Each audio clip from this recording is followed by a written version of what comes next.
I made a clicker killer. What? Yeah. Are you also tired of the same clicker games? You know the formula, you click something, you get coins, you buy an upgrade, then you click it again, and again, and again.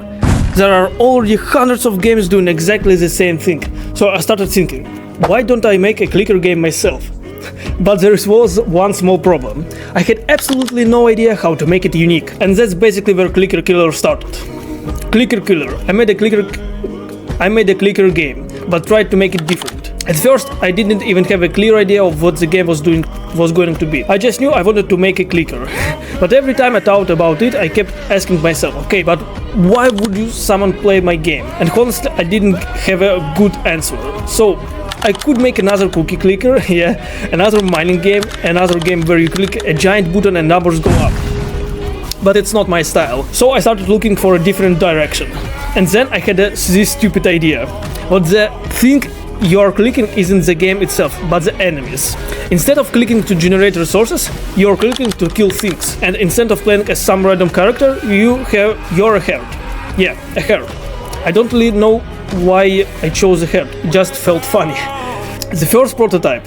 So I opened Godot and started building the simplest version possible. I made the herd, I made one enemy, and I made it so that when you click the enemy, it takes damage. And when it dies, you get coins. That's it. That was an entire game. And honestly, it looked terrible, but I actually think this is one of the most important parts of making a game. You don't need your full version to be good. You just need something you can play. Because once I could actually play it, I could finally ask myself, is this fun or not? And my answer was kind of, which was good enough to continue.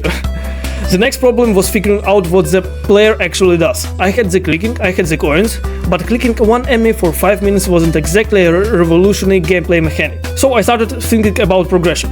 What if enemies got stronger? What if the player could get stronger too? What if there was waves? Or something like that. And suddenly I had a basic loop. Kill enemies, get coins, buy upgrades, survive the next wave, then repeat. Repeat and repeat, repeat. Simple, maybe too simple, but now I had something I could actually build on. The next thing I wanted to solve was the enemies. Because if every enemy behaves exactly the same, it's super boring, like bro. So I could just have one enemy. There would be no reason to have 10. So I started experimenting. Some enemies have more health, some are faster, some are weaker but appear in bigger numbers, and I started thinking about making enemies that actually change how you play. I don't want the player to see a new enemy and think, oh cool, the same enemy but with more health. I want them to think, wait, what does this one do? Of course, balancing these enemies was a completely different problem. I had make an enemy too weak, so I had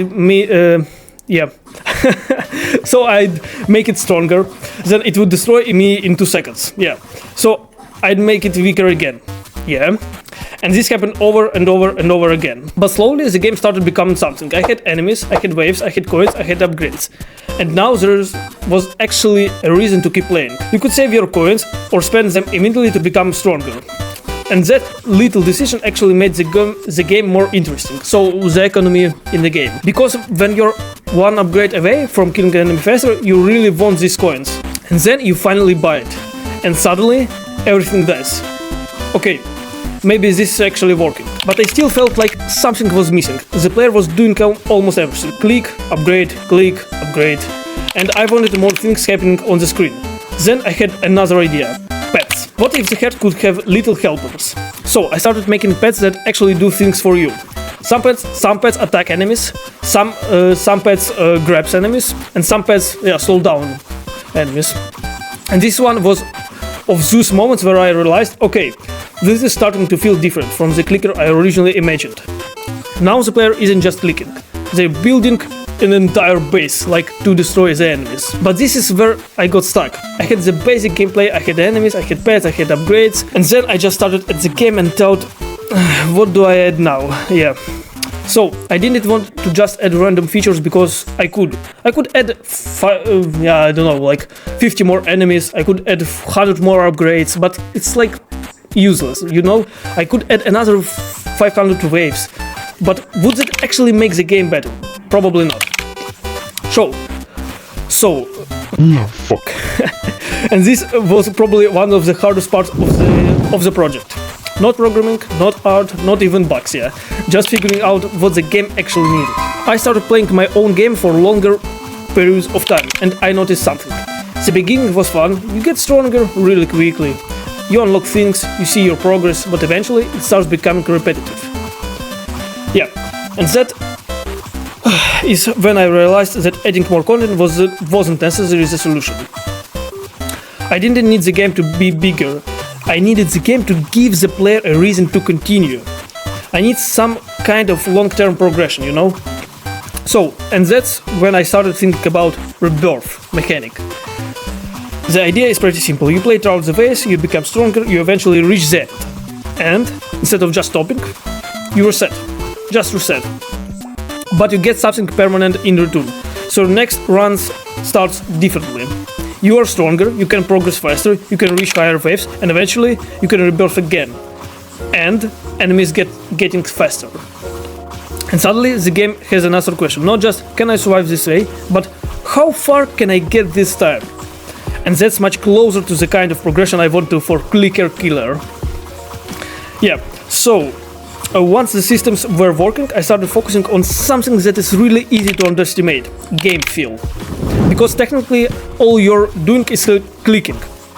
But clicking an enemy doesn't have to feel boring.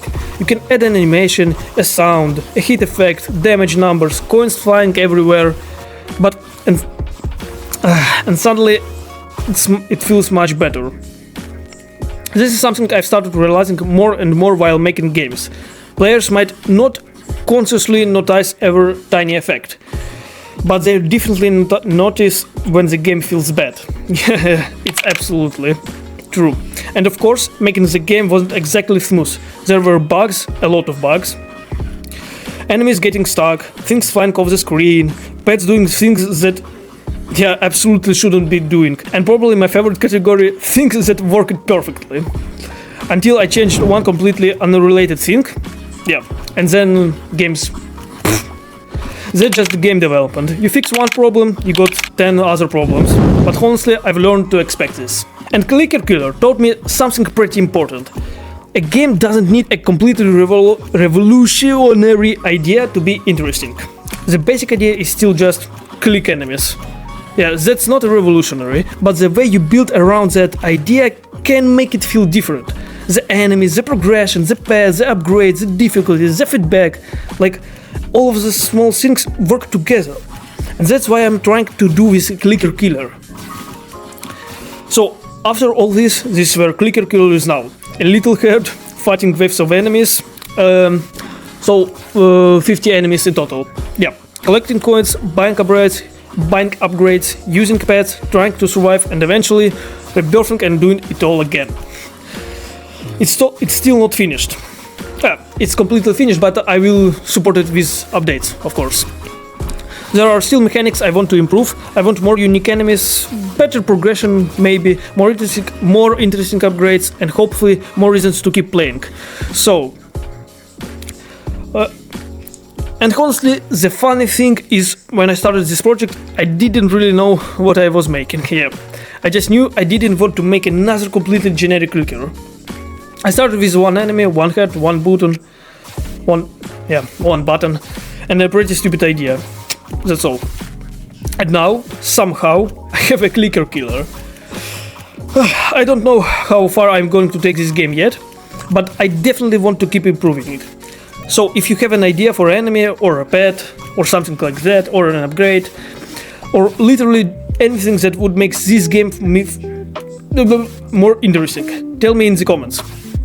So, because I might actually put your idea into the game. I really love that. When a subscriber said like, add my enemy to the game, please. Yeah, why not? Thanks for watching, and I'll see you in the next devlog. Clicker Killer.